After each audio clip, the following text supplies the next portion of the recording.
Hi everybody, it is January 22nd, 2024. Oh, wow. Yeah, a whole lot is going on every single day. It is amazing that we are able to maintain, even a smidgen of our sanity. Linty London, Analog Synth Player, and the Hypocrite's Matrix, Rage Against the Machine. Hi. Sherry Hughes, thank you. As always, thank you very, very much. And let's see, Andrew Cruz, Willow, Barb in Ohio, Donna Davidson, Haskason, I'm a Skeptic, Silent Walk, Ray Clay. You're the only one who calls me Kafka, and I like it. That clearly means you've been around for a long time. But I have some Kafka and Kafka-esque things to share. So, yeah. Tranquil Vortex and Oracle 11 and Jane Northrup and Bird's Eye Video and Awakened Sleeper, Tom. I like that. Very simple, easy to pronounce. Thank you, Tom. Okay, 2.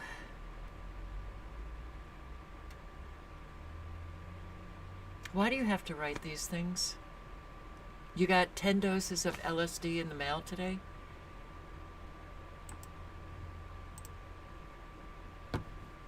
I really don't get it.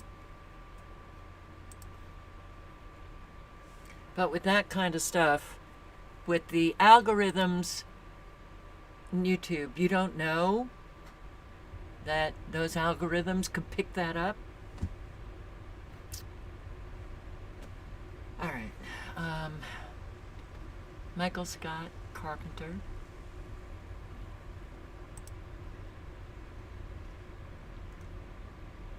Super Painting 62. Hi. AJ206. All right, massive flooding, California. Well, when we compare, not so massive in San Antonio, but causing an awful lot of disruption, which is what life is really just about. Here. This is an hour and 32 minutes for anybody who wants to check out all of the flooding in San Diego, but I think they also include the flooding in on up the coast. But look at this. This is really flooding across San Diego. Sides of the street impacted here all the way down toward the 805 where Imperial Avenue was extremely flooded. Cars there on the 805 trying to get off on that exit ramp were also flooded up to the driver's side windows. And you can see, the reason for this, of course, the last several hours of rainfall that we've seen. This area, the Mountain View area, currently under a flash flood warning. And that is because all it takes is a few inches to sweep a person off their feet, let alone move a vehicle. Totals that we've seen come down across the county of San Diego have just been incredible. I mean, Point Loma picked up on 4.4 inches of rain, 4.2 inches at Santiago Peak. National City picked up on over 4 inches of rain. You guys can hear me, I'm walking down the sidewalk. Yeah, okay. So we're continuing to see our photographer, Kenny McGregor there, walk through this area. You can see just how submerged some of these vehicles are.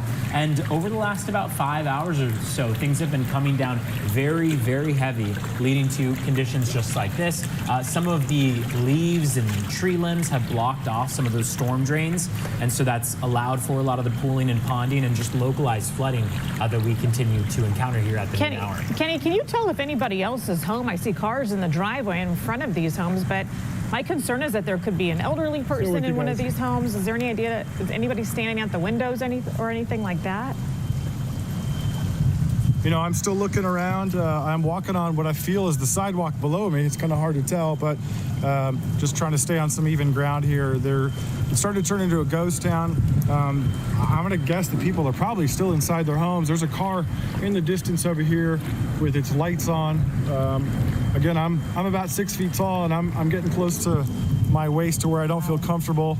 I'm going to grab onto this truck for now, so we'll kind of hang here for a little bit. But if you are still in one of these homes, I would say stay in your home until fire department comes back. But they're gone. There's no police here anymore. There's no fire here anymore. I'm not sure. It's really very bad. Street 701. My kayaks were floating out, so I was like, I'm gotta make use of them, So you're only about another few houses down this way. So your house is down that way. So your house is probably underwater as well. Oh too. yeah, it's bad. It's bad. The whole rooms, everything is underwater. What have you been able to get out, if anything? My mom just got a few things. I don't know exactly what, but not too much. Not too much. We're worried about the pets and ourselves. Yeah, and there's some elderly here as well too, correct? Mm-hmm. Yeah. All right, well, good luck to you. We'll follow you a little bit and see if you find anybody else. We see another pet up there just up the way. Sounds good. We'll go check them out.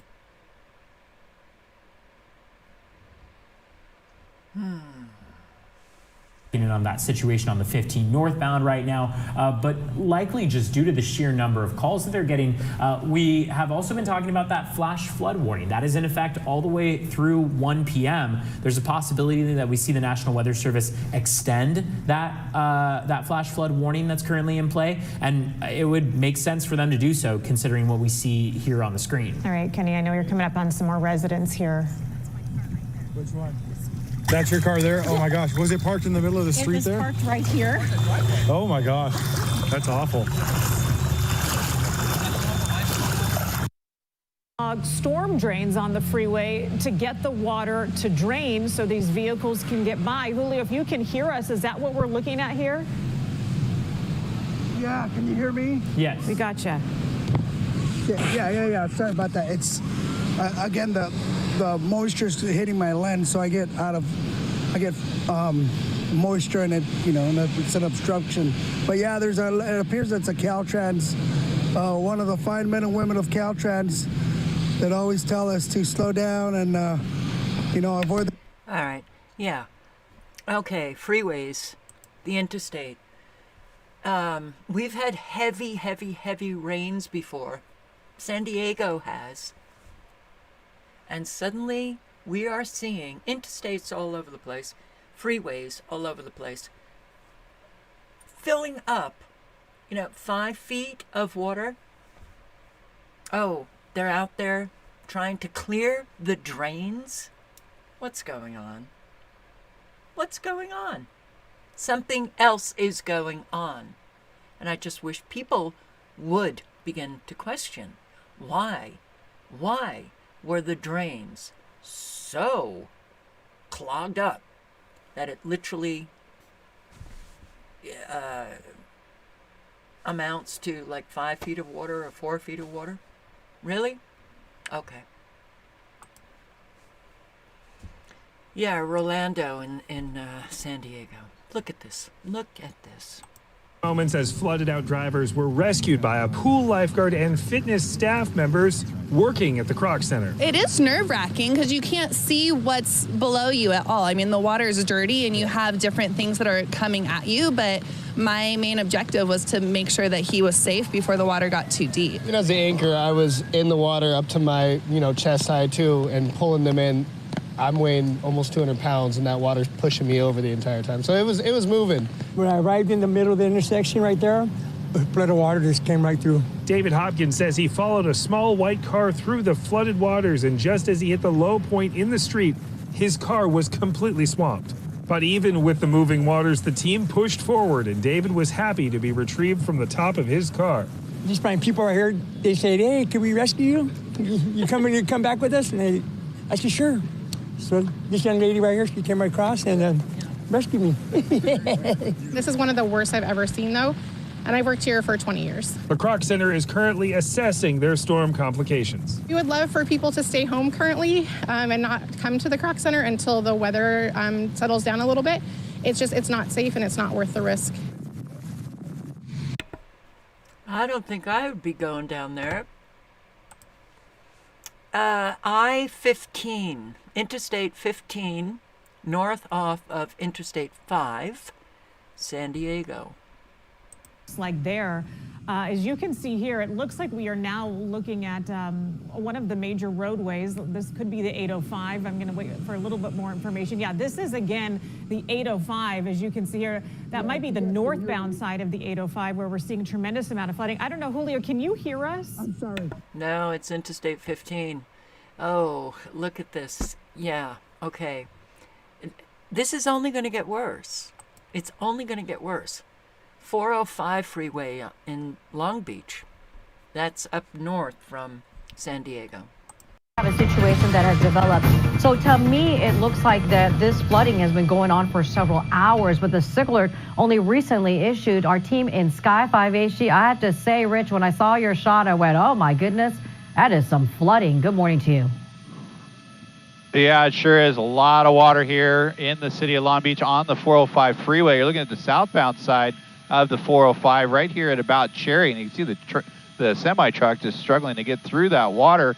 They're only allowing traffic to move through in the along the shoulder there, so in the HOV lane. You can see crews here. They're looking for those drains. They're going to try and clear the drains. They're looking for them. They've got their rakes. They're going to clear the drains. Why? Why were they such a clogged mess? Rain causes major flooding in Guerneville, San Francisco area. One North Bay town dealing with some major flooding this afternoon. Water going all the way up to the door handles of several homes. Quad 4's Charles Clifford joins us now live from Guerneville with the latest here. How did the Russian River do this time, Charles?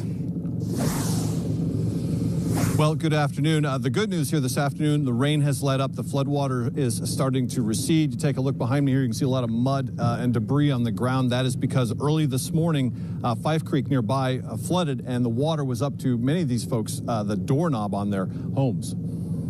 Following hours of heavy rain last night and early this morning, homes along Church Street near Fife Creek in Guerneville saw floodwaters up to their doors, sometimes inside their homes. Around 2 a.m., the Sonoma County Sheriff's Office was going door to door, telling folks to be prepared to leave if the flooding got any worse. Many folks were woken up by this flooding. Everything's destroyed that was on the floor in any of the storage boxes.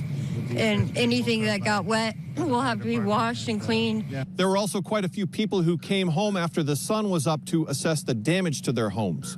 It's gut-wrenching. I mean, it's not a happy feeling to know that your home might be underwater. So it's bad.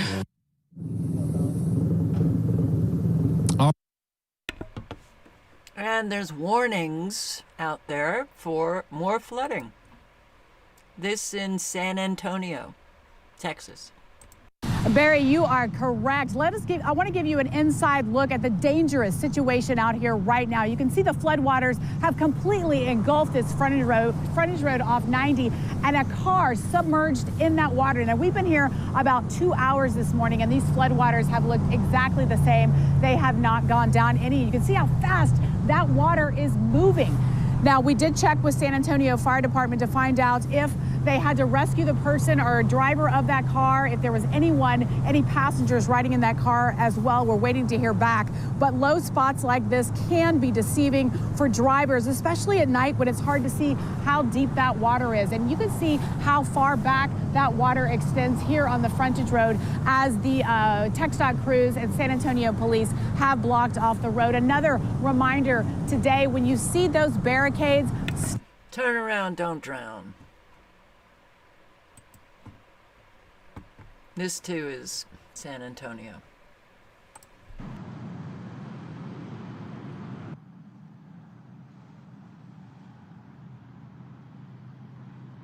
Oh boy, oh boy, oh boy, do people need to start questioning what is going on. They really do. They really do. And here, this is in Milwaukee. Apartment residents deal with flooding recovery. Either apartment complexes are going up in flames, or houses are exploding, or apartments are flooding. It was like water just coming down. It was like crazy. That's how residents like Conte Lewis remembers the pipe outburst that left over 100 families displaced at the historic lofts on Kilbourne Saturday. It was just a catastrophe. I never had this happen. People are allowed back in. I believe the basement floor, they're still working on getting that more dry because the carpet is still saturated with water. Lewis says while residents were taken to a local shelter over the weekend, it isn't enough to recover what was lost. They said if you don't have renter's insurance, then there's nothing that could really be done either. So that's a big eye-opener for next time. We reached out to the apartment complex, and in a written statement, they said the following. We have been working quickly to make certain that all residents are back in their homes or have been provided alternative housing. We continue to work diligently to rectify damage to the property and enable rehabilitation of the few units impacted by the weather-related burst pipe. By the weather-related burst pipe. If you have renter's insurance, make sure your policy covers damage to your apartment, because an awful lot of renters insurance, people think that they're covering, any kind of damage from fire, from flooding. It's liability insurance. The apartment complexes that mandate you get that, liability insurance is insurance for any kind of damage that you cause any other tenants. Yeah. So if you cause damage, that's the most common tenant insurance policy. So if you do have an insurance policy and you haven't checked it out, I would suggest checking it out. Okay. So yeah, weather-related damage continues. What a surprise. And yes, I didn't take any captures because I couldn't figure out why I couldn't save any captures today. But, the extremely low frequencies were very much in play all the way up and down California and Arizona as well. So, oh man, let's do this. Big issues regarding. I'm going to put the link in. I can't play it. This is a doctor who literally, as he's speaking, tears up, apologizing for any damage related to new products, even the old products. If you don't know what I'm talking about, click on the link and listen to him. Circulate. Former medical director and chief operating officer of the Cleveland Clinic Wellness Institute gives a tearful apology to the families he may have unknowingly harmed.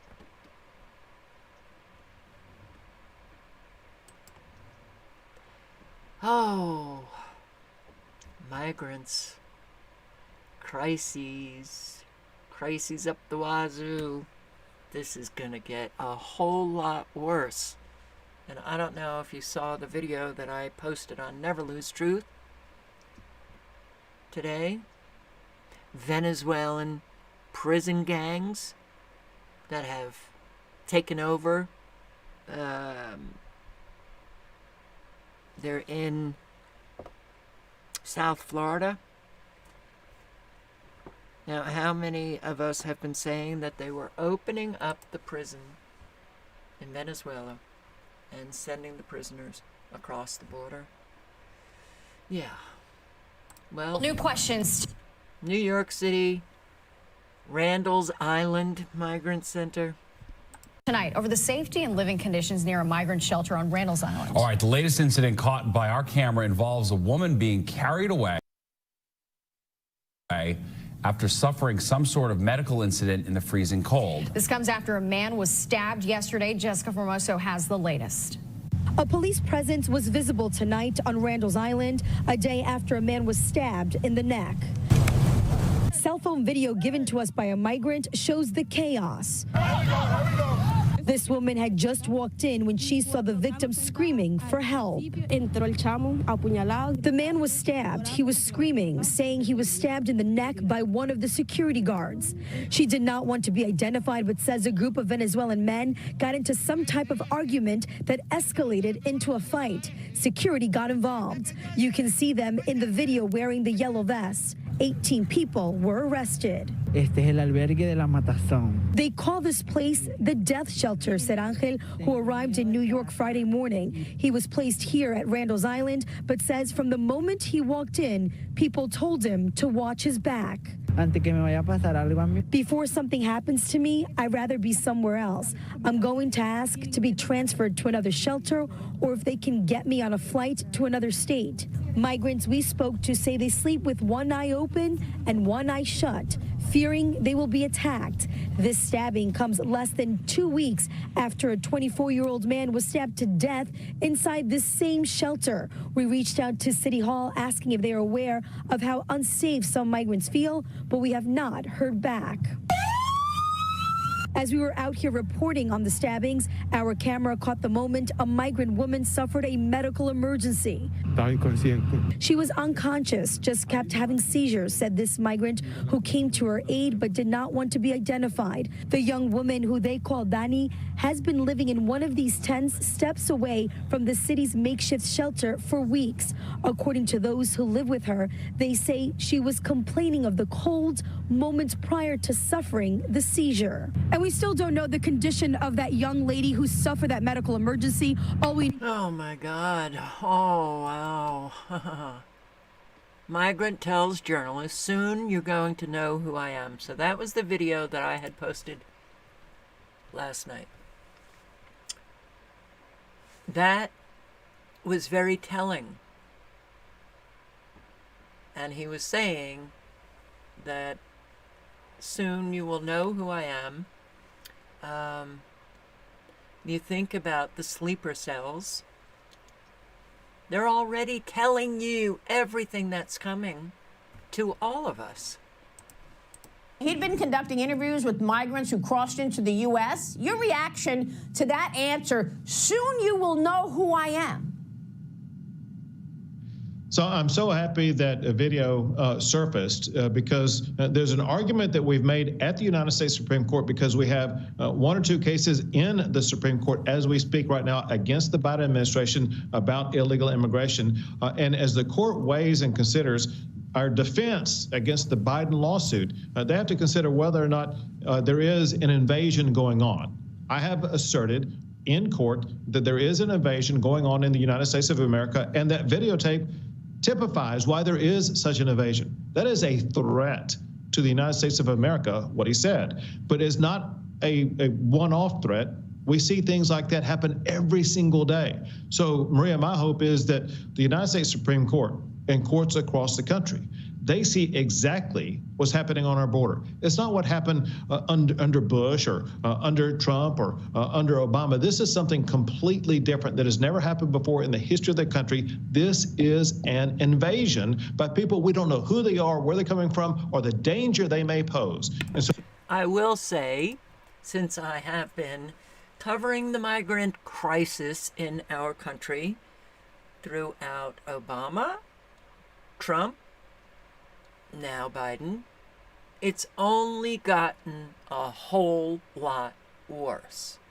So the pandemic and Title 42 that Trump invoked, which was the Keep in Mexico, I can't remember the exact name of that, but there were an awful lot coming in under Trump. So, it's only gotten worse. A whole lot worse. a real lot worse. And let me just say to any Democrat, if you're still a hardened Democrat, there's something wrong with your brain. Now, I'd love it if everybody came out of the Matrix. This border crisis has been going on for decades. Do Americans not know that? It's been going on for decades. It's a simple fix. Enforce immigration law. Oh, but no, Americans, they'll listen to the Democrats, they'll listen to the Republicans fight over the border. The inane talking points. Well, we have put forth solutions, but Republicans, they don't want a solution. They just want to play a political game. You really gonna listen to that? Do you love your congressional hearings with Mayorkas, who's claiming the border is closed and secure? You gonna listen to this crap, Americans?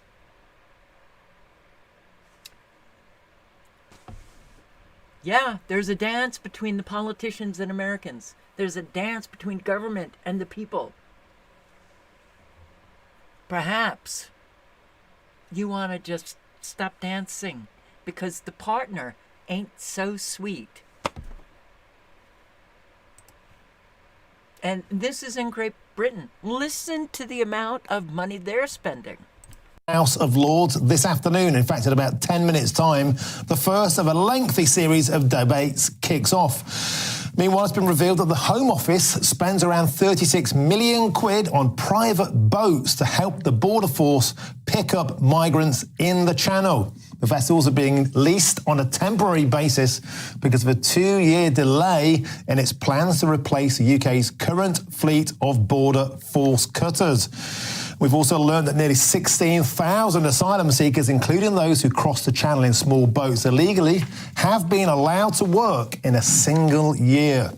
They've been working in occupations in which there are recognised staff shortages and are paid 80% of the going rate to do so. Even The Guardian are calling this slave labour. Well, let's speak now to our political editor, Chris Vobe, and I'm also joined in the studio.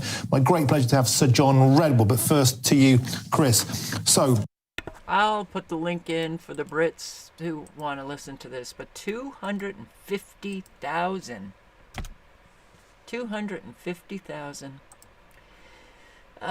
pounds for each, at least 250K each.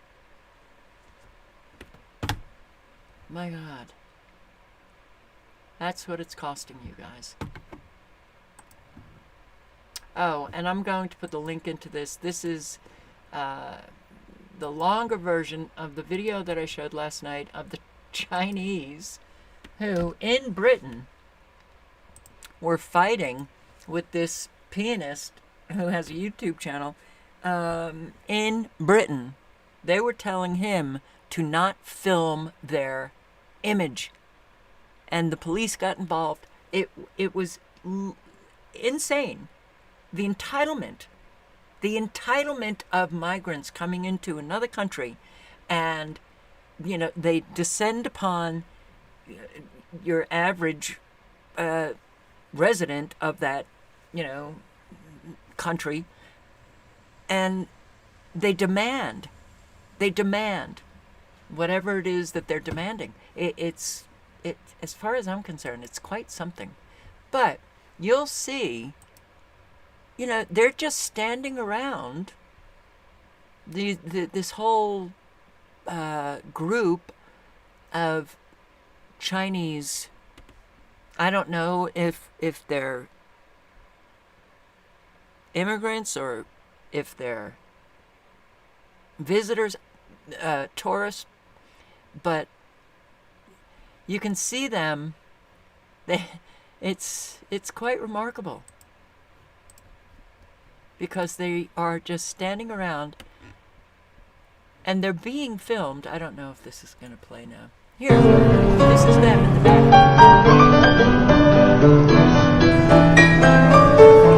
So that's them in the back. And he just thinks that he's got, you know, a group who's listening to them. But then they come with their demands to not get them on camera. And yeah, they're now trying to pressure YouTube into removing the video with their faces on it. I don't know how people know this. I guess maybe Ian had gotten in touch with this guy, perhaps. But look, they're all smiling, they're all enjoying the music, and then they come over and make their demands. I swear, people have lost their flippin' minds. Immigration overtakes inflation as top voter concern. Okay, good. But Americans, I don't see them talking about it. Crime and climate change were cited by 10% of respondents, each as affecting them directly, while abortion and racial equity were each cited by 7%. Okay, so now immigration has topped inflation. All right, that means more and more people are seeing that we've got a problem. But instead of responding to a poll, Americans need to take action. They need to demand that this border get closed. Vermont resettled Somalis. Shootings are up 185%. Now, I know Vermont. I lived in Massachusetts, visited Vermont. Vermont, tiny population. Maine also has a tiny population, and I think they're on par, maybe 1 million. You can't quote me on. Maybe it's up a little bit more. But it was known as like the sleeping state. Nothing. Very white. Nothing happening in Vermont. Well, apparently in Burlington, Bernie Sanders' neighborhood, there's a whole lot of crime. Shootings are up 185% in Vermont. That's the years 21 to 22. We are not used to this level of violence in Vermont. Burlington Mayor Miro Weinberger complained after the city racked up 5 murders. That may not sound like much, but it gives the normally sleepy city, where Bernie Sanders got his start, a higher murder rate per capita than Philly. So there was a murder, James Eaton, a mentally unstable leftist who had praised Hamas, shot and wounded 3 Arab Muslim men outside his home. The media eagerly diverted attention from the crime wave to the shooter, who was conveniently white, while falsely blaming it on Islamophobia. Can't verify any of that, but shooters in Burlington, Vermont are much more likely to be Muslim male teens. Another recent shooting out of Burlington made the national news when Hussein Mohammed, the underage son of Somali immigrants who don't speak English, shot and killed Maiden, a local 14-year-old boy. There's a Somali gang, drug dealing, stolen cars, guns, shootings in garages. So Vermont obviously is getting very exciting. Okay, so any Vermonters watching? The link is in the chat because more crimes, and the whole article is about what's happening in Burlington specifically. So, here, Ducey is fed up? All right. County, Virginia, ignored an ICE detainer They released an illegal immigrant from Honduras who's charged with sexually assaulting a Virginia minor and production of sexual abuse material. Doesn't that go to show that as record numbers of people appear at the border, you guys have no idea what kind of people are coming into this country? Let me just say, first of all, this is why the president is having negotiations with the Senate, senators, Republicans and Democrats, right, for the past couple of weeks to deal with what's going on at the border security, right, as it relates to border security. This is why the president on day one put forward a comprehensive immigration plan that more than 3 years now, Congress didn't do anything about. But he's appreciative that we're having these conversations in the Senate. We've deployed additional troops and federal agents to the border who have, by the way, returned more than 482,000 individuals since May. That's Abject lie. All she does is lie. All she does is lie. And I, for one, am getting really tired of listening to lie after lie after lie after lie. But I get, like, what is wrong with Americans that they accept this? They accept it.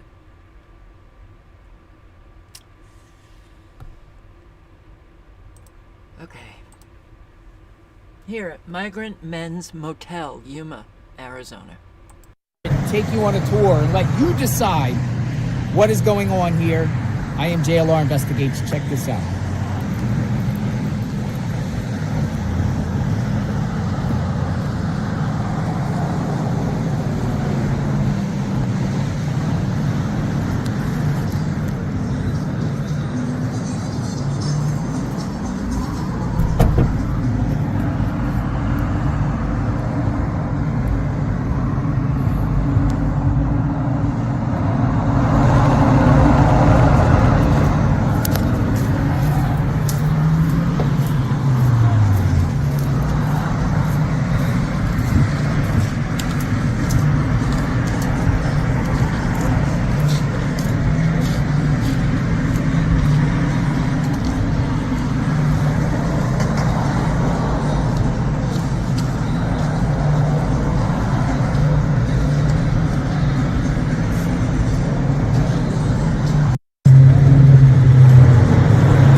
The whole motel,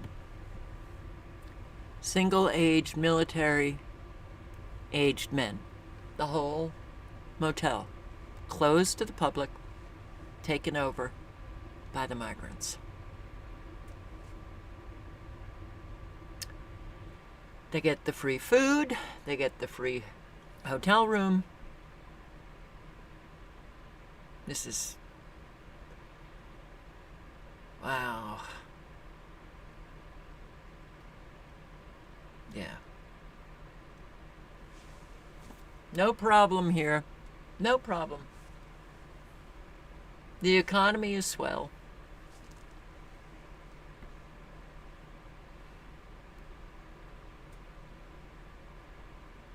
No American citizens need help. We can afford this. Wow, man. Something's wrong. Something's very wrong. He talks about the van pools, the vans there that shuffle them back and forth. I mean, God.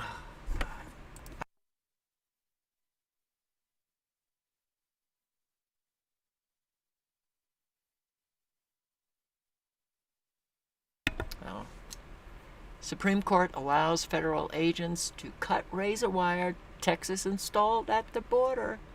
We're just going to go back and forth, back and forth, back and forth.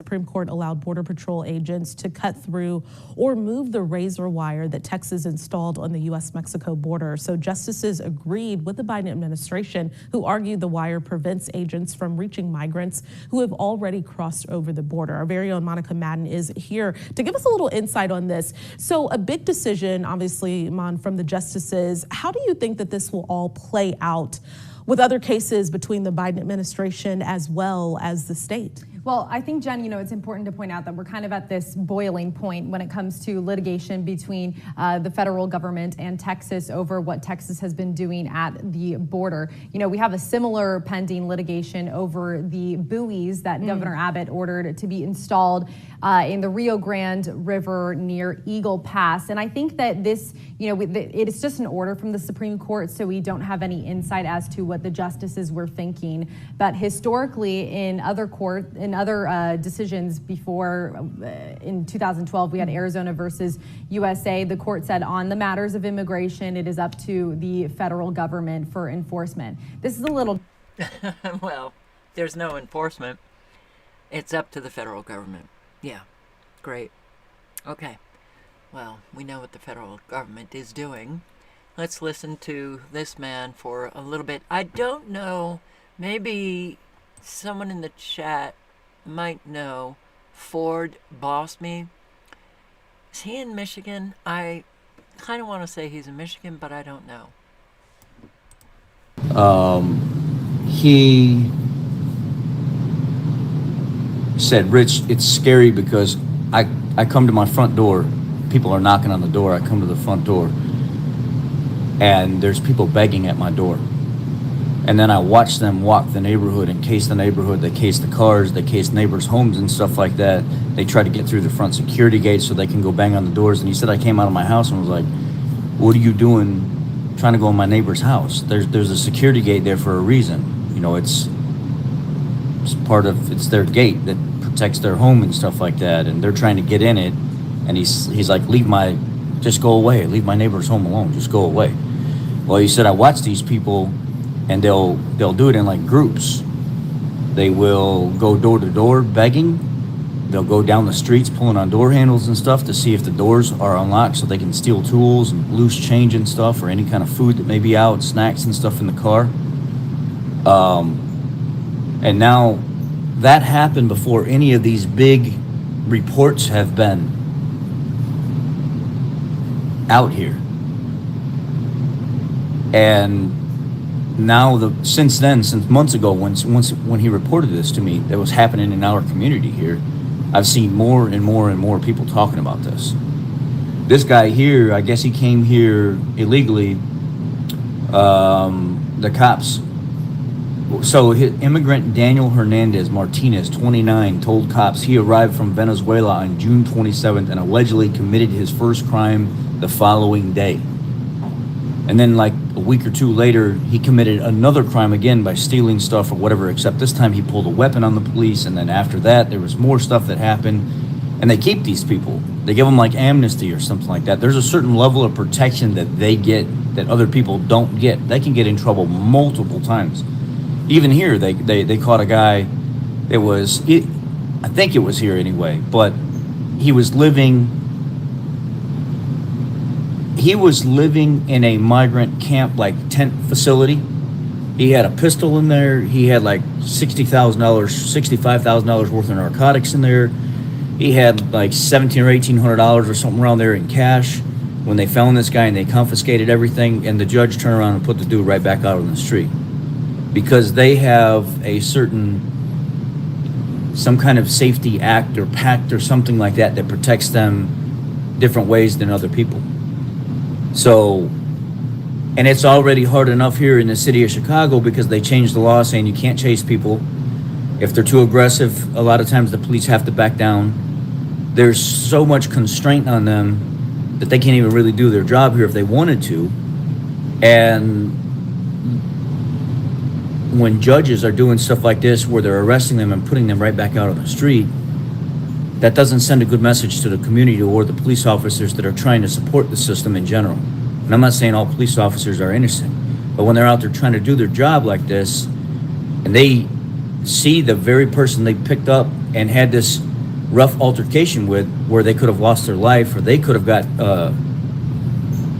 hit with some kind of fentanyl trace or something like that. We've seen like videos where police officers get fentanyl on their skin or something like that, and all of a sudden the police officer he falls out. And he's got to get Narcan. All right, I'm going to put the link in the chat, but thank you, Catherine. Thank you, Patrick. He's in Chicago. I was wrong. In Chicago. It's, let's just say, life is just going to be very exciting for an awful lot of us. Residents of this tight-knit Defiance. Oh, I just sneezed. 2 children die in house explosion in Defiance, Missouri. Wow, man, how many houses are exploding and then engulfed in flames? The entire house. 2 children, 2 boys. The community are in shock by the devastating fire claiming the 2 young boys. There was a boom, like an explosion, and the next thing, all the ambulances, everything was coming by, emergency crews. As Sharon Oberlag and others rushed to see what was happening, they realized it was the home of their friends, Jen and Vern. Everybody came running, of course, to help. And God, we never realized to lose the 2 little boys. It's so sad what has happened. Firefighters say the call came in around 7:45 Friday morning. The explosion. And mother and 3 daughters shot and killed. Do you know how many? Do you know how many families are killing each other off? Just this is an example.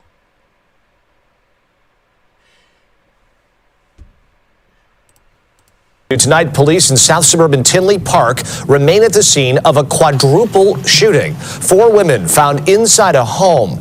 Many questions are unanswered at this hour. CBS 2's Andrew Ramos joins us live at the scene with the very latest details. Andrew, good evening.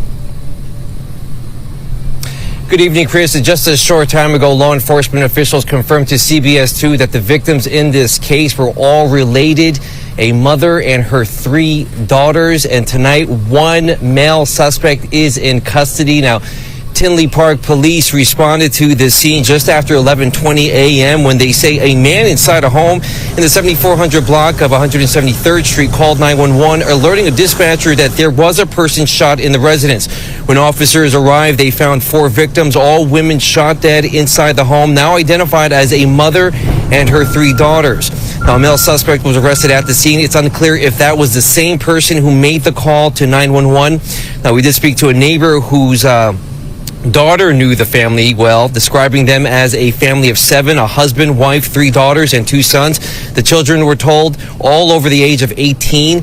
Many here in the neighborhood still coming to terms with this tragedy. This as police continue their investigation tonight. We know that this was isolated to this home. The people were taken into custody at the home, the person.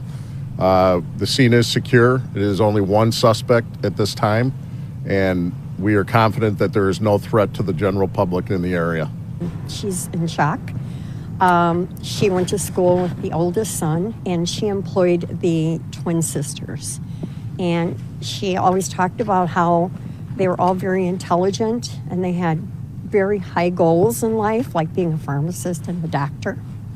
And that she never knew that there were any problems at all at home.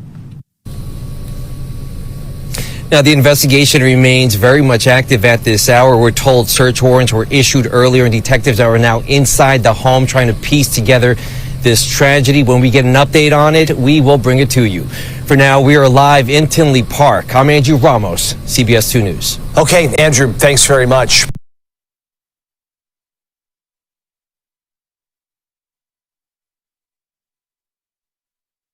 We begin with breaking news. 4 women are found fatally shot inside a Tinley Park home. Police say the shooter is in.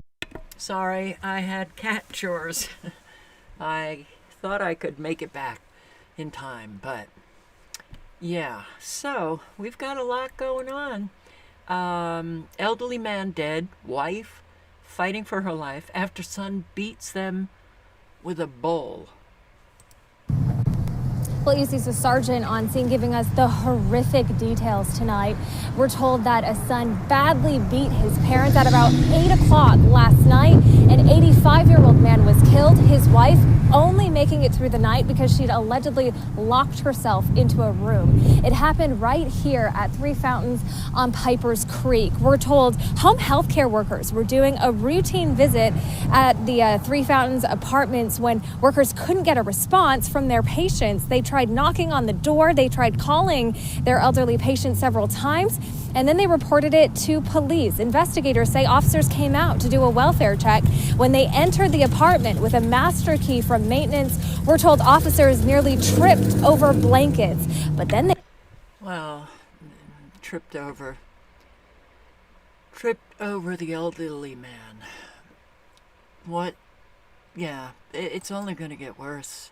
I hope I hope you have the emotional and mental capacity to handle what is coming along, because murders and suicides and all of this kind of stuff, it is going to explode. It's going to get bad, really bad. And look at this, man. God, do I wish that we could see this with Americans, but nope. Berlin, look at this. Unbelievable crowd gathered in the capital to protest their fascist, radical, globalist government. Manufacturing, agriculture, energy, resource, economy, completely decimated these last 2 years.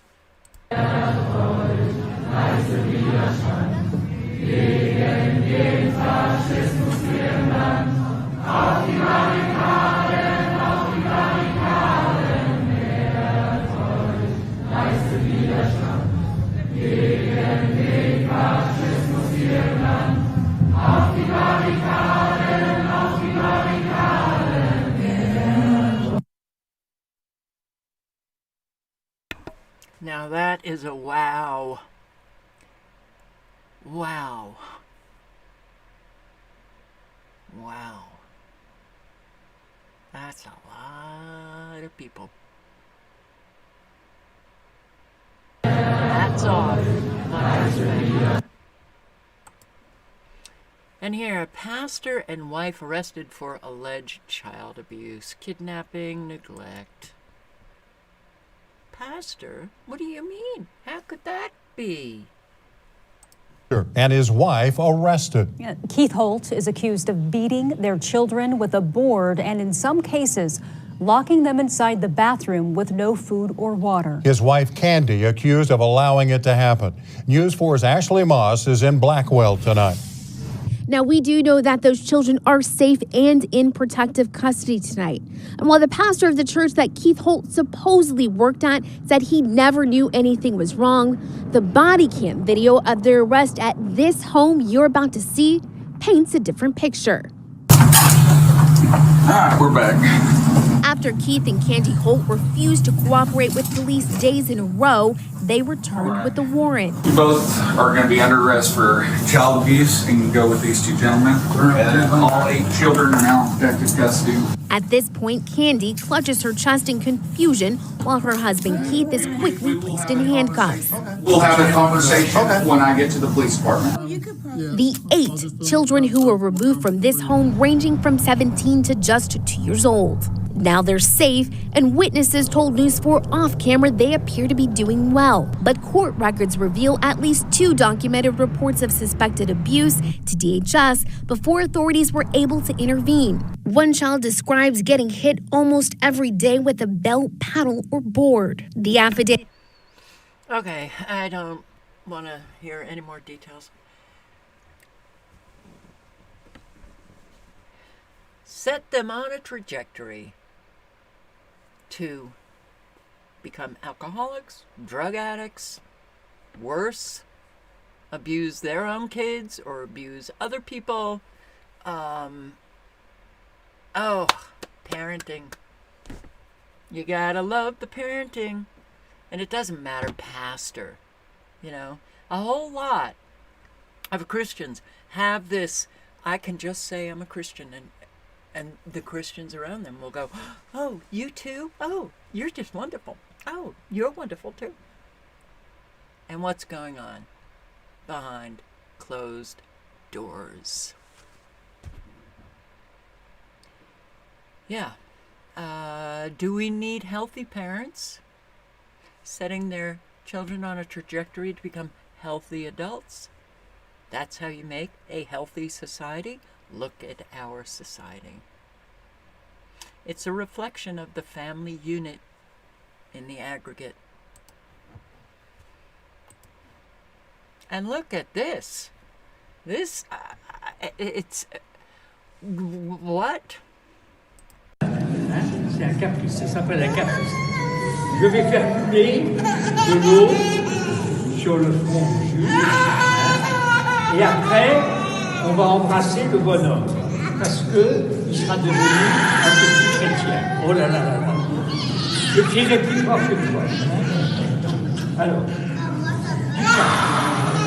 du calme. Du calme. Il faut se calmer. Tu vas te calmer. Voilà. Tu vas te calmer. Tu vas te calmer. Tu vas te calmer. Voilà. Non, lâche.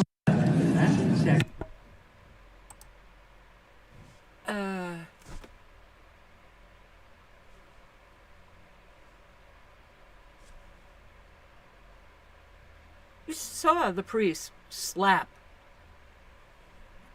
the infant. What kind of surprises me is maybe the parents were just so stunned that they didn't.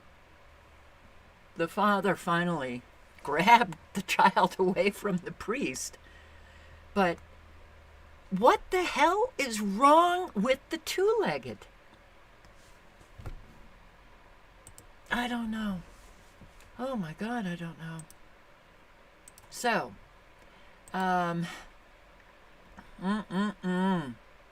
look at this. This kid cracks an egg on this guy's head. Their own.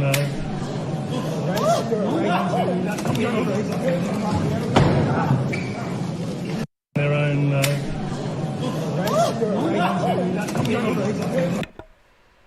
What was that for? Like a TikTok video where you're going to get an awful lot of views or something? And the kid who cracks the egg just stands there filming, but the adult turns around and just smashes him in the face.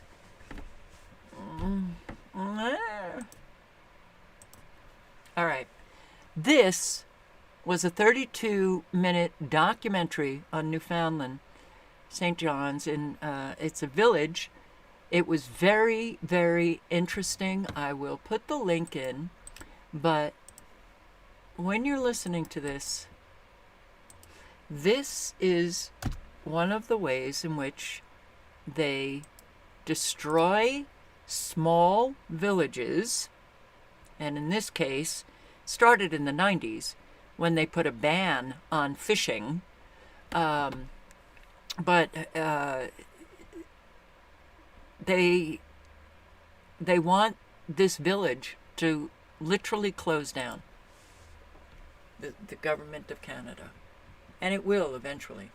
But it's not just weather, flooding out homes, burning them up and whatever. They can impoverish areas easily. There's not going to be a Maine. There's not going to be a Montana. The area that I was staying in, this little town in Maine, completely impoverished.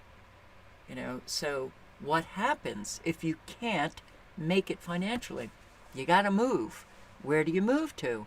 Where they have the big corporations or the big manufacturing companies in the mega regions, like Anderson, South Carolina. That's where the jobs are. That's where I have to move to from Maine. And when you listen to people who have been displaced, that's when you get that it's not an easy thing, psychologically, emotionally, mentally, and you'll hear it from a lot of these people in this Stay or Leave, Newfoundland documentary. Ein Fischerdorf in Neufundland. Abgelegen und nur mit der Fähre erreichbar. Kaum jemand will mehr hier leben. Der Regierung ist der Ort Galtes zu teuer geworden. Sie bietet den hier Gebliebenen eine Entschädigung, wenn sie ihren Heimatort aufgeben. Yes, I would move for my children. Yeah, really, I don't want to leave. No. When you got to uproot to a community that you spent your whole lifetime, what is there left for me to do, you know? Bleiben oder gehen? Das soll eine Abstimmung entscheiden, die das einsame Dorf inmitten der Wildnis entzweit.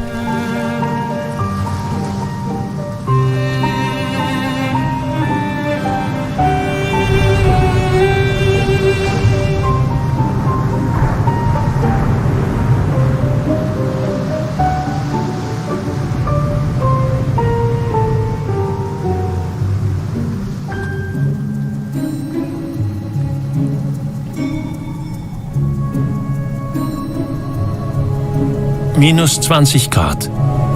Eisiger Wind.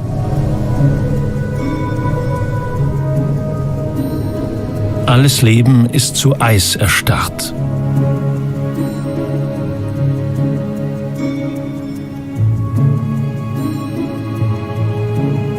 Die Südküste Neufundlands ist kaum besiedelt.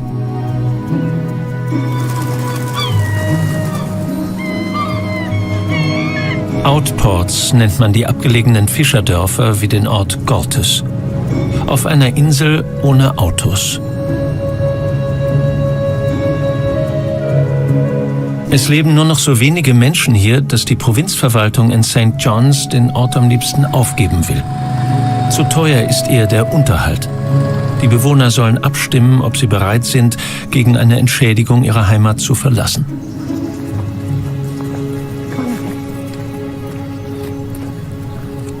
Marcella Drover ist bei dieser Dauerkälte die einzige Rettung für herrenlose Katzen. Right. I care about them, and it just feels right. It feels good to do it. I don't want to see neither one of them hurt, and if Galtes should relocate, we're going to trap them all, and we'll either place them, I'm thinking, in the animal shelters. They will take the 32 cats that we got here in Galtes, if this should, come to pass.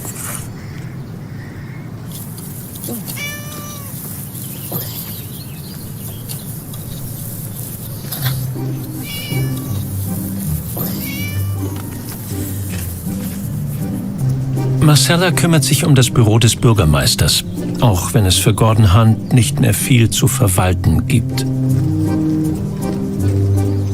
75 Menschen leben noch hier.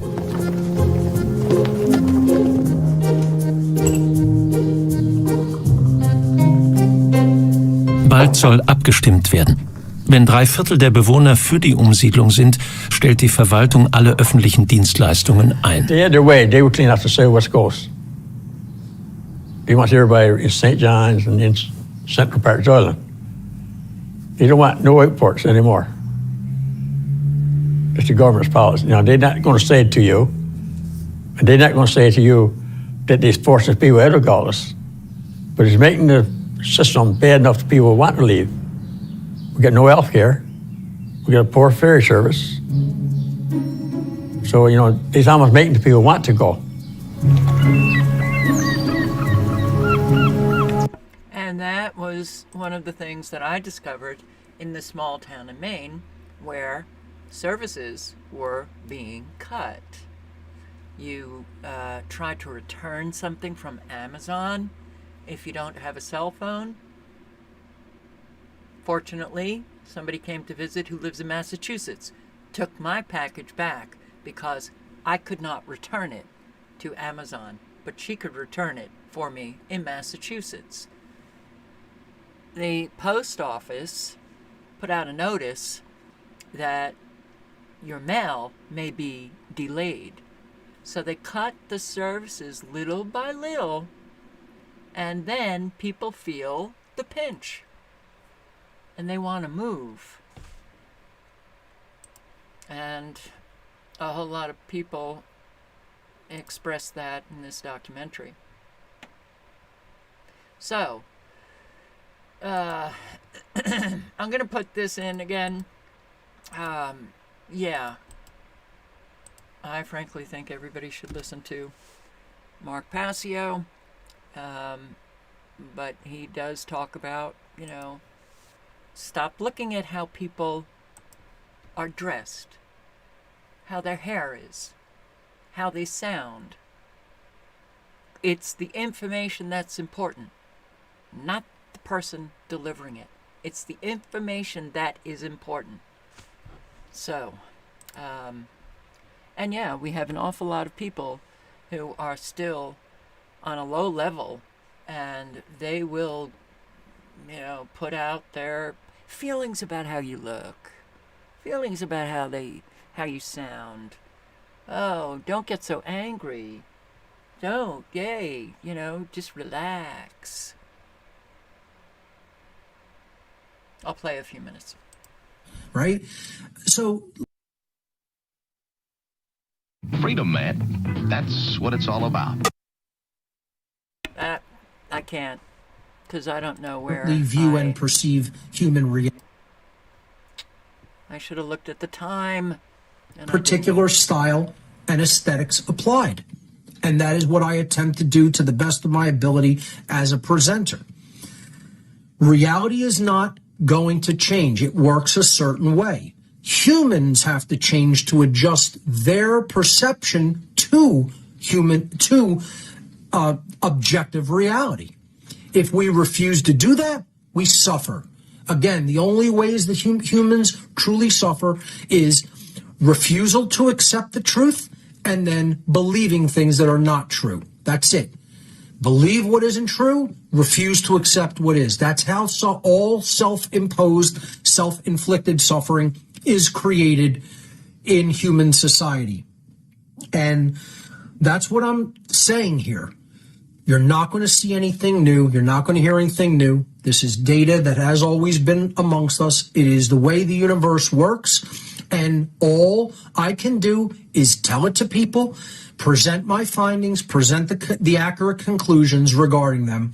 And then people will either do that research themselves and come to accept what is true, or refuse to look at what is true and continue to suffer. Yes, if you're easily offended, leave now. My presentation style is often extremely intense and at times even combative. I don't sugarcoat my words or my delivery. Some of you may very likely become upset or angered by some things you will hear me say during this presentation. So be it. So be it. Truth itself, by its very nature, is belligerent because it wages war against all forms of deception and mind control. I do not present this information to be liked, to be popular, to make money, or to make friends.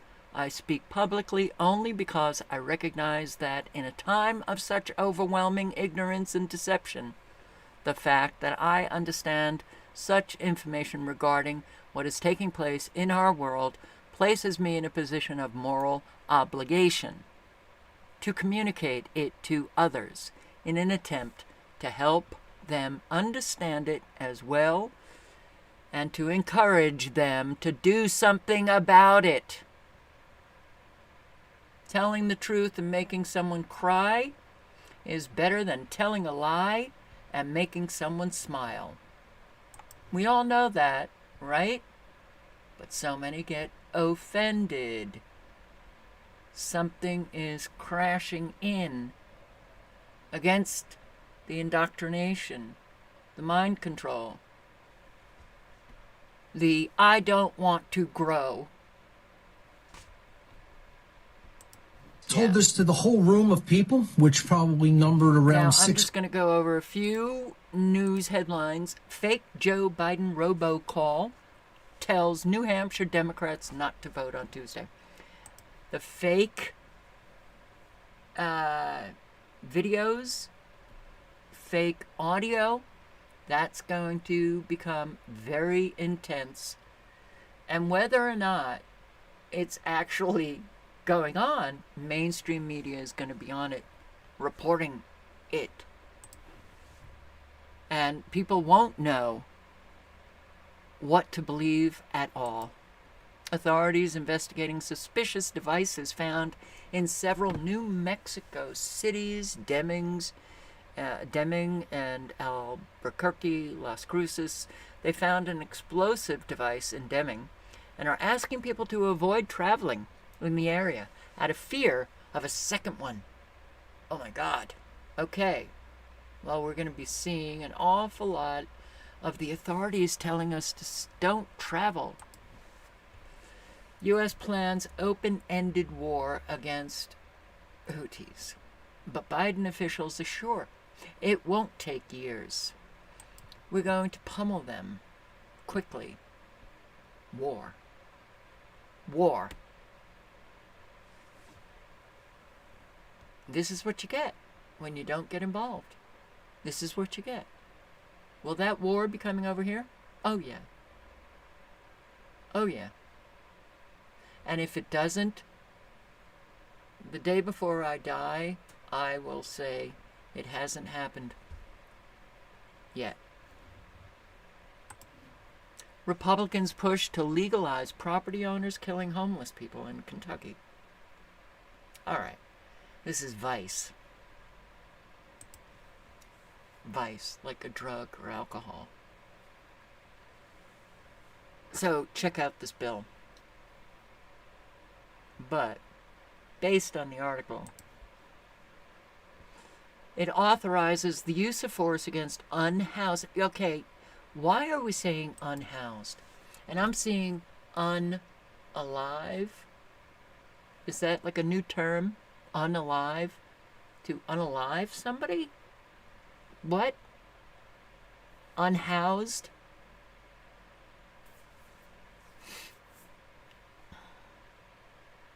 There's a big difference between a house and a home. I think there's a song written about that. Big difference. So even for those who are unhoused and get housed, a whole lot of them feel like they're still homeless. But this, okay, the bill known as Safer Kentucky Act. The bill says the use of force is justifiable if a defendant believes that criminal trespass, robbery, or unlawful camping is occurring on the property. It says that the deadly physical force is justifiable if a defendant believes that someone is trying to dispossess them of their property or is attempting a robbery or committing arson. Language that could also have ramifications for tenants overstaying their lease. We have decided that as a society, some people are not worthy of human respect and dignity, and we are able to treat them in completely inhumane ways. Okay, I have a slight problem. If you're going onto somebody else's property without permission from the owner, then if you're not leaving when they ask you to, why should you be treated humanely? Now, should you be shot? I don't think so. But should you be treated with respect and dignity when you're not offering the respect and dignity of the owner? Oh boy.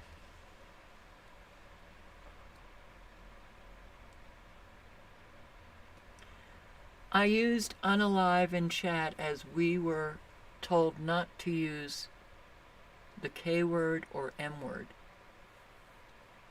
I don't know what the K word is. I don't know what the M word is.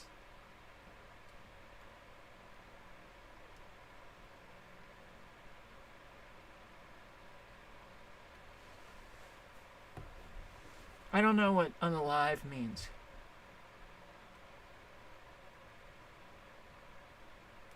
Anyway, yeah, so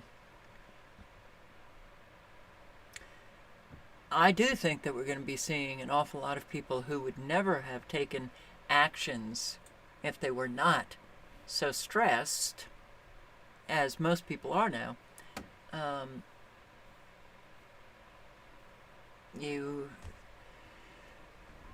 I'd love to think that my subscribers can restrain themselves.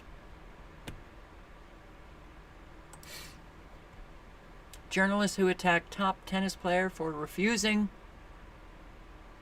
this got this.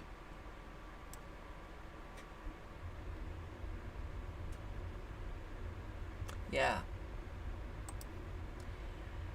Meta, Facebook, Google, next big landlords. Amazon as well. America's big tech is plotting colossal real estate projects that could house thousands of people and retail stores in the physical world.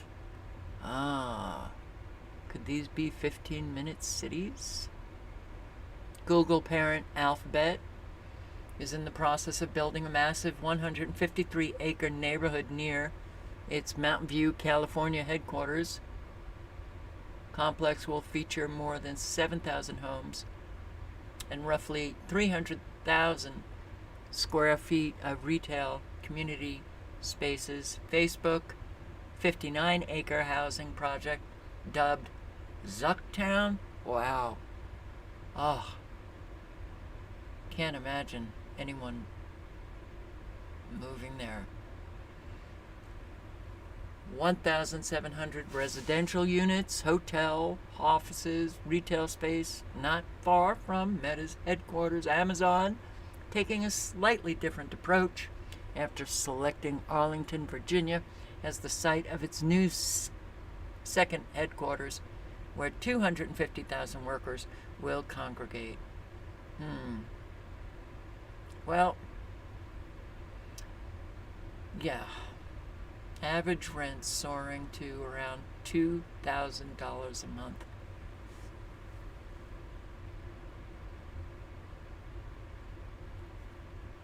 They're killing people. So, wow. On dailyjobs.com, layoffs, riot games, whatever that is. 530 employees laid off. Vroom, 800. Whoa. How about TikTok, 60. How about Prima Waona, 5,400 employees. Big numbers. Duke Energy, layoffs coming. Wow. That's a lot of people losing their jobs. Are there jobs out there that they can get employed? No. Solar Edge, 900. 550 are based in Israel. Key Bank, 1,000 job losses. Corning, 1,000 jobs. 108 Discover Financial. Do you see the numbers? No. Things are not good. Things are not good. And you know what? I'll say to all of you, if you have a job, plan on, think about, and plan for your job gone, and what are you going to do? What are you going to do? And for all of you out there that are not working, but you're still fine, you're lucky. You're lucky. And if you have friends or family that are losing their jobs, help them.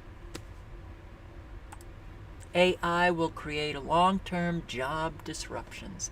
No kidding. 500 million down the drain. No problem. North Carolinians, you are absolutely fine. This is for their idle electric buses due to technical flaws. Go green. Yeah. Go green. Great investment. I'm going to read some of this article just because I think we've got to somehow get it into people's heads that, yeah, get out of debt. You will own nothing because they will steal everything. David Rogers Webb is a financial expert and former, and I'll put the link in because I'm not going to read the whole thing, but there's also an interview that you might want to watch. So, lives in Sweden.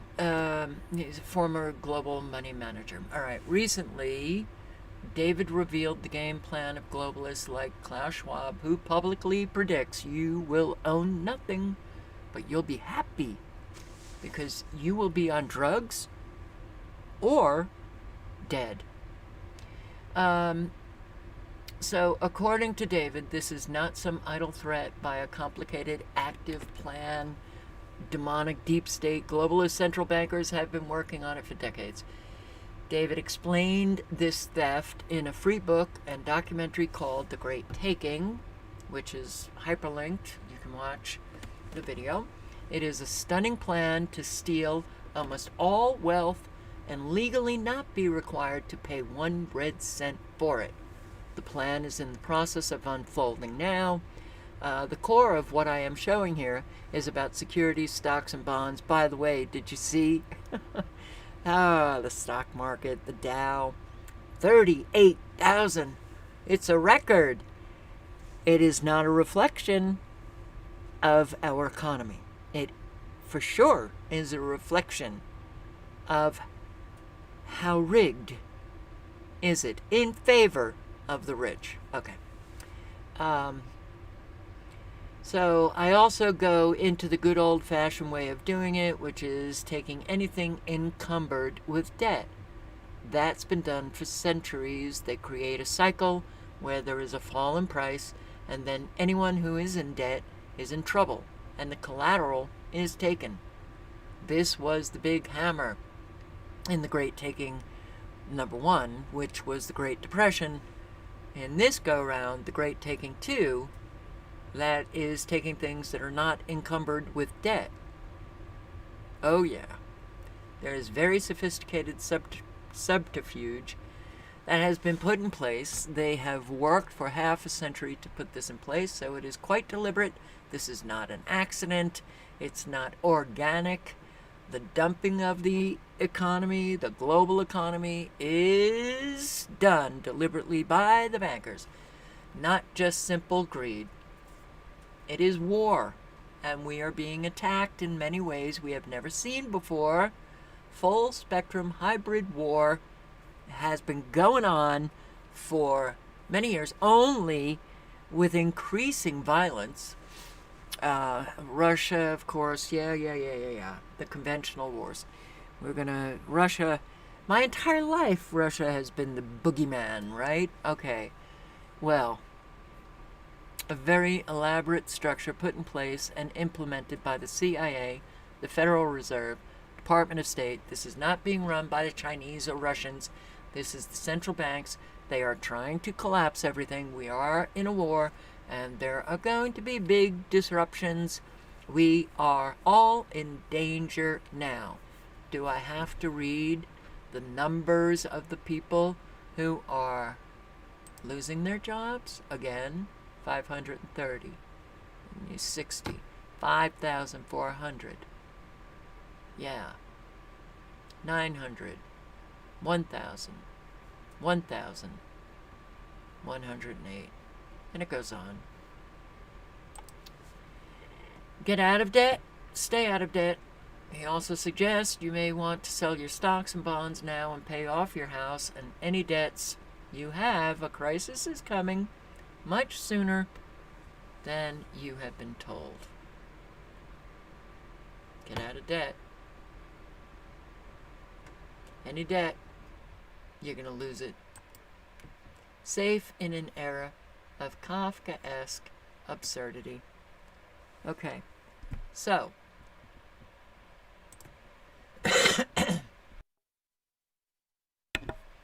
I named my channel, my first two channels, Kafka Winston World. I didn't know anything about social media. I didn't know anything about YouTube channels. So when they came to a username, I didn't even know what a username was. And I couldn't think of anything, but I had just read a biography on Franz Kafka. I had just read 1984 again, and they were sitting on my desk, and I just looked over and I saw Kafka, 1984 Winston. I thought I could change it. You can't change user names.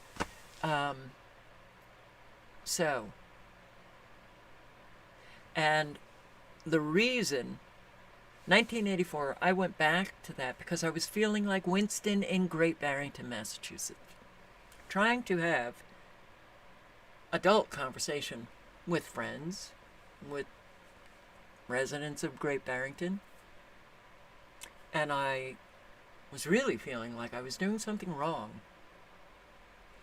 The Trial, if you don't know The Trial, Kafka's brilliant piece of work. Mr. K, I was feeling like Mr. K, more and more and more, trying to figure out what the hell, why I was being treated the way I was being treated by my family at that time. Now it's subscribers. But here, someone must have been telling lies about Joseph K. He knew he had done nothing wrong, but one morning he was arrested. In Franz Kafka's early 20th century novel, a reputable bank clerk is caught up in a prosecutorial nightmare.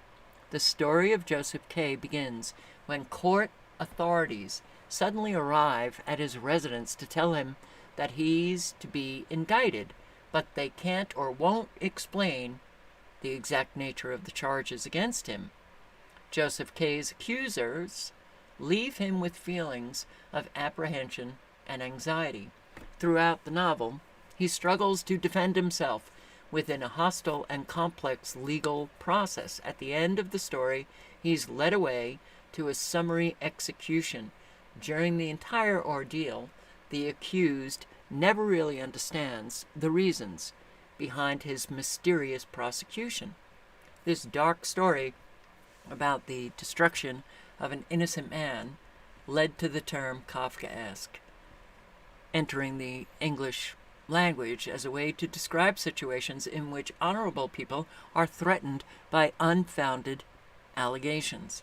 Kafka had a special talent for identifying the convergence between reality and absurdity, for sure. 100 years later, after the trial was first published, the West has descended into an era in which absurd allegations are the new normal. And I have to think, in terms of, Trump and all of these, oh God, that he's going here, there, and everywhere, to defend himself. And I do think Trump is part of this staged play. And I think to myself, if they wanted to capture the attention of people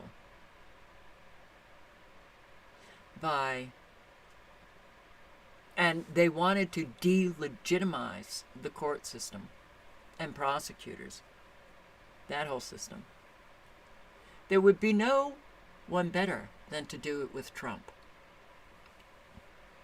And that is in part what's going on. People don't trust any institution anymore. A whole lot don't.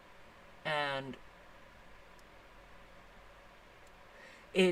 Trump has made the absurdity of all of these cases rise to the attention that people are now, I'm going to vote for him because people are attacking him. All right. But it's going on with an awful lot of people. So this is a Zero Hedge article, which I can't link to. I can't link to Zero Hedge. But when you think about all of the people, all of the parents who are defending their children, everybody's children, against what everybody should know is child abuse. Flat out. But they become the extremists. Mainstream media now literally is turning to what truly is violently absurd by ruining the reputations of people who are defending children. And all right, that's just one example. There's a list of people who are having to defend themselves against a system that everybody should know is wrong, but we're allowing it because a whole lot of people just don't support those who have been accused. Now, it's not just the court system. There's an awful lot of people, you come on social media and then you get, accused of this and that, and, how do you defend yourself? Life it will become far more absurd because we're allowing it. Kafkaesque, for sure. In fact, I'm just going to play this 4-minute video, the trial, and this is when Joseph K. goes to defend himself in court, but again, no one is telling him what he has been accused of. How do you defend yourself against people who won't even tell you what you're accused of?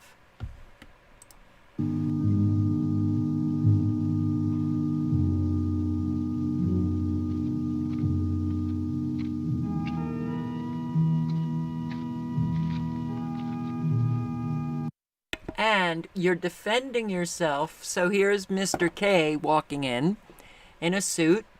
But you're defending yourself against crazies. You are defending yourself against crazies. And that's the real surreal, absurd, dark light that he injects into the trial.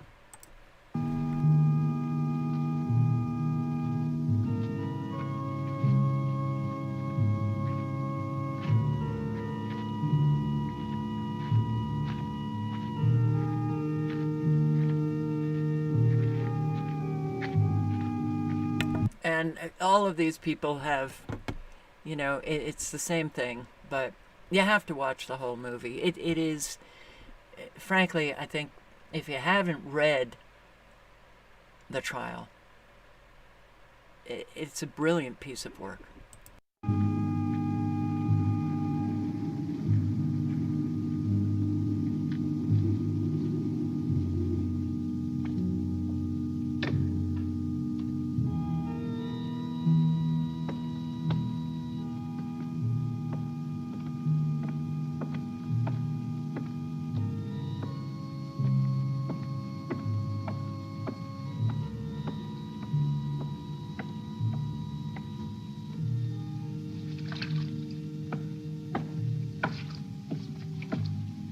Go right in there.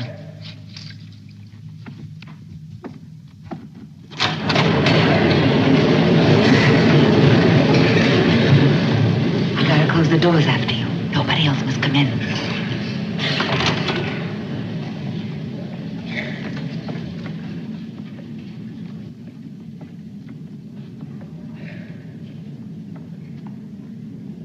You should have been there 1 hour and 5 minutes ago. These delays must not occur again. Please step up.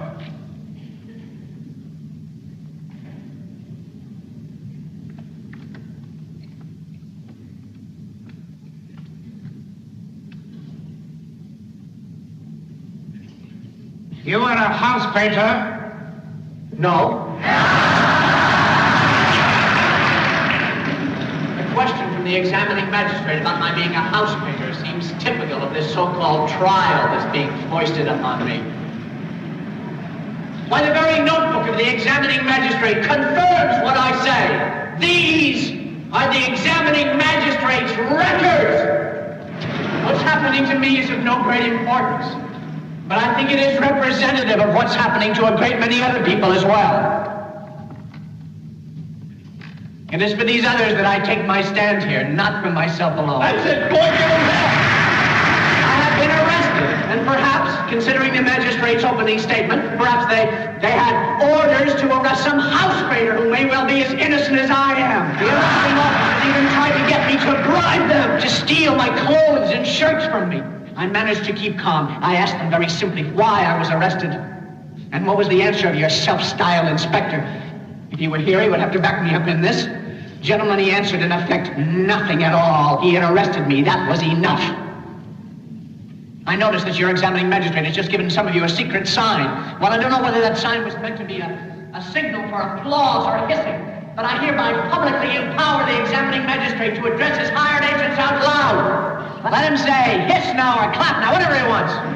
Can there be any doubt that behind my arrest, a vast organization is at work? An establishment which contains a retinue of civil servants, officers, police, and others, perhaps even hangmen.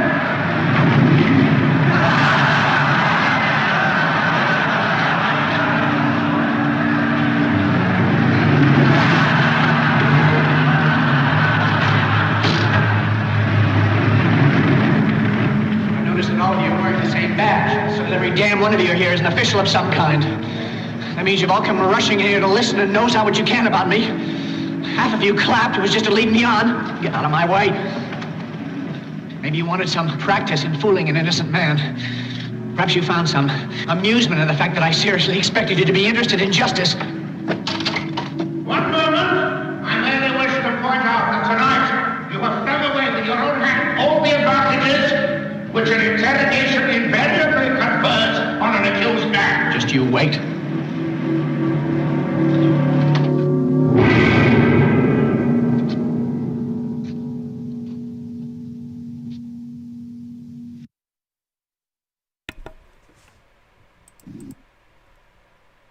How many people are wrongly accused of something? How many are living now with what the hell? I'm seeing an awful lot of people title their videos with something has gone very wrong in life. And, you know, versions of the same theme. So people are getting it. They don't know how deliberate it is, though, that this is taking place. But in the cyber world, wow. How can you defend yourself against when you have an awful lot of people coming at you? It's you know, I have found that I'm rather speechless about my own experience. Then I listen to other people's experience, especially scapegoats of the narcissistic family, and I think to myself, how could we possibly ever have a healthy society? You know, presumptions can lead to accusations that it's just like Mr. K, who gets arrested or indicted, and he doesn't get to know why. That's what presumptions do. You know, and for 13 years, you know, I've been talking about it's very, very important to do that self-reflection on how you think. How you think. And whenever you make some presumption about people that you, well, hell, who do we really know? But when you're talking about people in the cyber world, and you might hear a few details about, their life, but then you, boom, hit them with all of these presumptions, and you think it's real, you can cause an awful lot of harm by doing that. So it's really important for us to get in touch with our presumptions before we spew them out. Very important, because they end up being a lie. Presumptions very often are dead wrong. So you're lying. And getting a handle on how, omission is a lie, exaggeration is a lie, presumptions. So the truth really does demand an awful lot from us. And it sure does demand that we examine our own self and how we think. So, it's coming close to that time. But, I was sent this by a subscriber. Caroline Miss, The Prostitute, The Power of Archetypes. And I was listening to it, and I thought to myself, we've gone beyond this. We've gone beyond this. It's, she's talking about, recognize the power that you have. Don't, hand it over. There's an awful lot of reading that I did that helped me decades ago that wouldn't help now. An awful lot of what the New Agers are presenting to people and, other people, I think we're beyond that now, because an awful lot of people are controlled and they don't realize it. So I still think the best thing to do, and I'll post the link, and just play a few minutes. Prostitution are not in the back alleys of cities. Hardly. They're these subtle ones I'm about to describe. And I know this because after doing, thousands of readings, I realized how many people were filled with self-loathing because they couldn't protect themselves, their power, in the way that they wanted to protect their power when they felt victimized.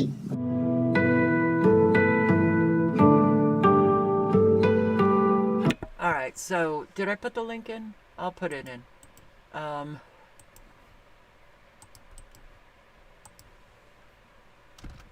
Yes, there's an awful lot of people, even those who claim that they love themselves, have such self-loathing. And a lot of it is subconscious. So when we do give our power away, when we give it away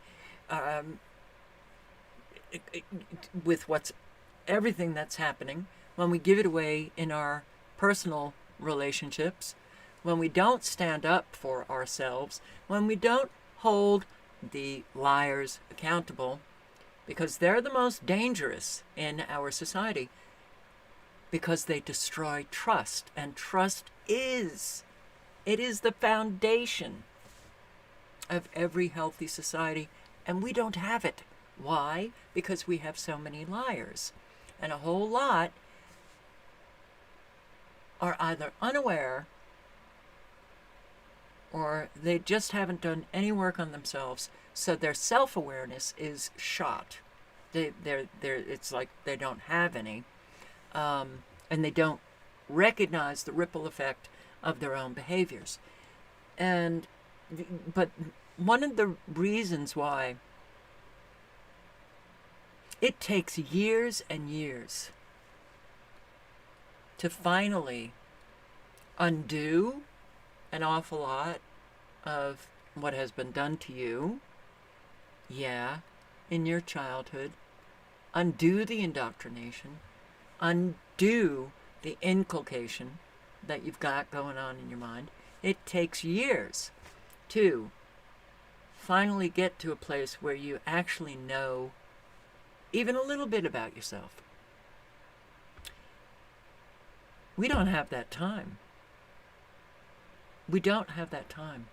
And I think an awful lot of people now, because of the technology, they have been taken over. So, I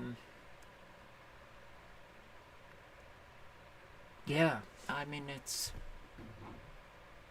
And an awful lot of people need a change in circumstance. A change in circumstance. And they're not really getting it. Here, mobile home owners rally against landlords' soaring rent demands. Even when I was in Anderson, South Carolina, and the apartment, the property manager was left and right throwing people out of their apartments for no good reason. No good reason. And she was psychopathic. She was a literal psychopath. And I am very much communities got to come together to help people, and I was one of them. Nobody wanted to get involved. No one wanted to get involved because they were scared themselves. But I kept saying, but if everybody can muster up the courage to support, then you're all going to be scared that you, and I didn't know this, South Carolina, you can evict for nothing. Oh my God. You don't say hello to a property manager? Eviction. I'm not kidding. No protections for tenants. And in fact, years ago, I don't know if it's still true, South Carolina had the highest eviction rate of any other country, any other state. So, it is always, I think all of these mobile home owners were getting affected by it. So as long as, I'm still comfortable and I'm going to watch my P's and Q's, you screw other people when you do that. Places to live are mobile home parks, but some of those landlords are now testing the strength of rent control laws. The residents of 3 Sonoma County-based mobile homes are speaking out against their corporate landlord. As John Ramos explains, renters say they're facing illegal rent increases. Mobile home parks have become a battleground. They are often housing for seniors and people of moderate income, so they're granted special protections. But those protections are being challenged by investors who are looking to make a lot more money.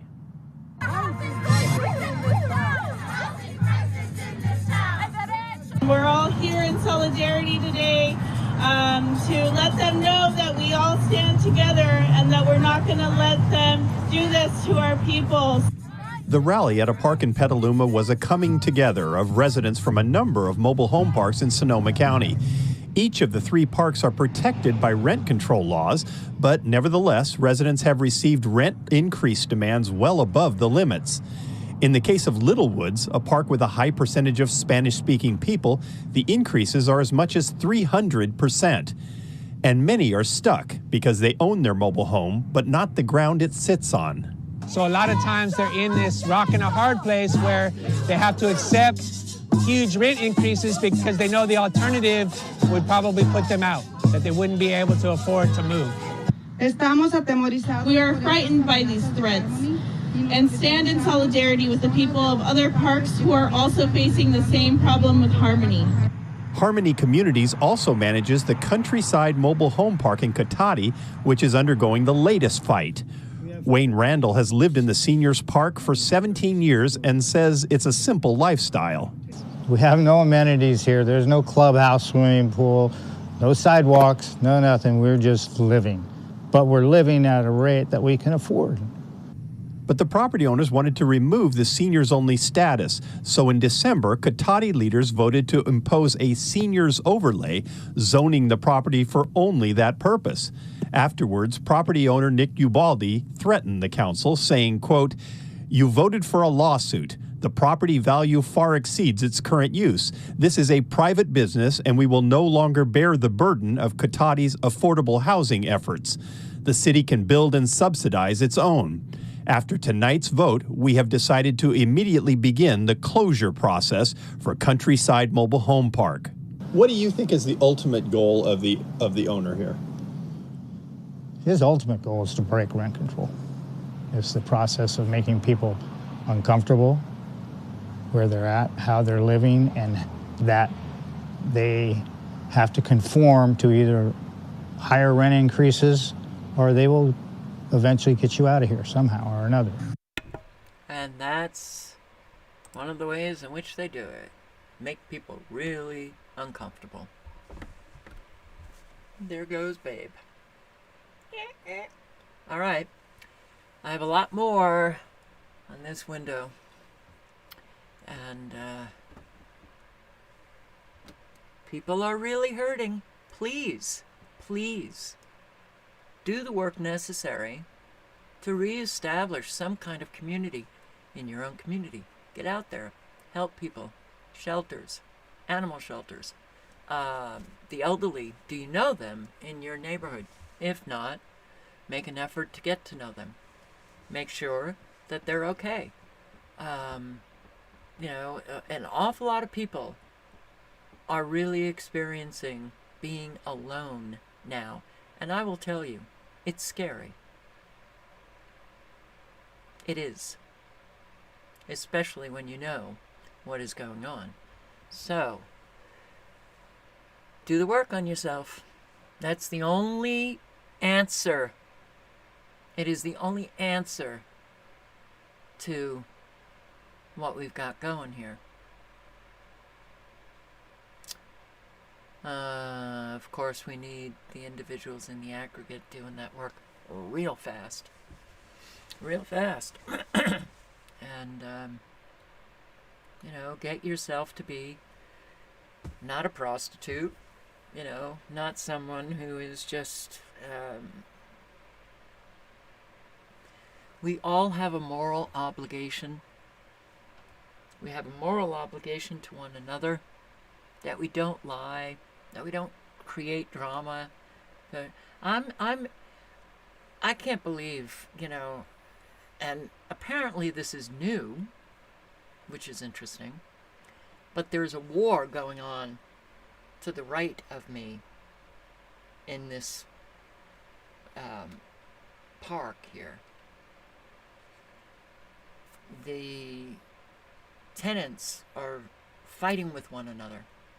And I was amazed to hear, because I've known that they were warring.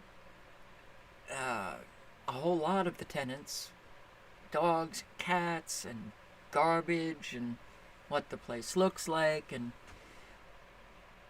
but also I've been hearing the police have been coming, the child services have shown up, and I saw the owner of this. I've never seen him speed through this, and you're not supposed to be speeding. You're only supposed to be going like 12 miles per hour. He was speeding, and then he did a U-turn and sped back, and I knew something was going on. He's pissed. Okay. A whole lot of people are experiencing stress, and they take it out on other people.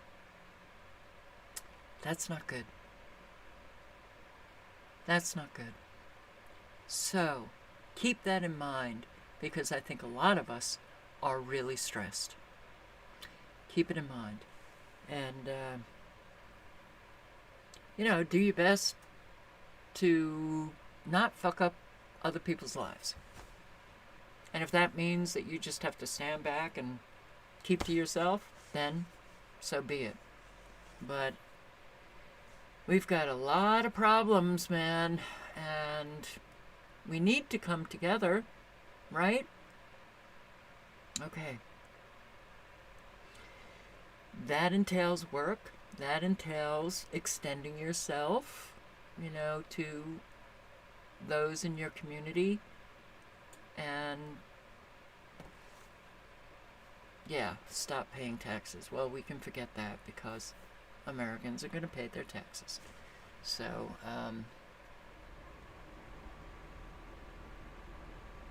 the best thing that we can do is to do the work necessary to become a better human being. And on that note, I say thanks for showing up. Hope to see you tomorrow night. Stay safe. Awareness. Always awareness. Okay? On that note, good night and good luck.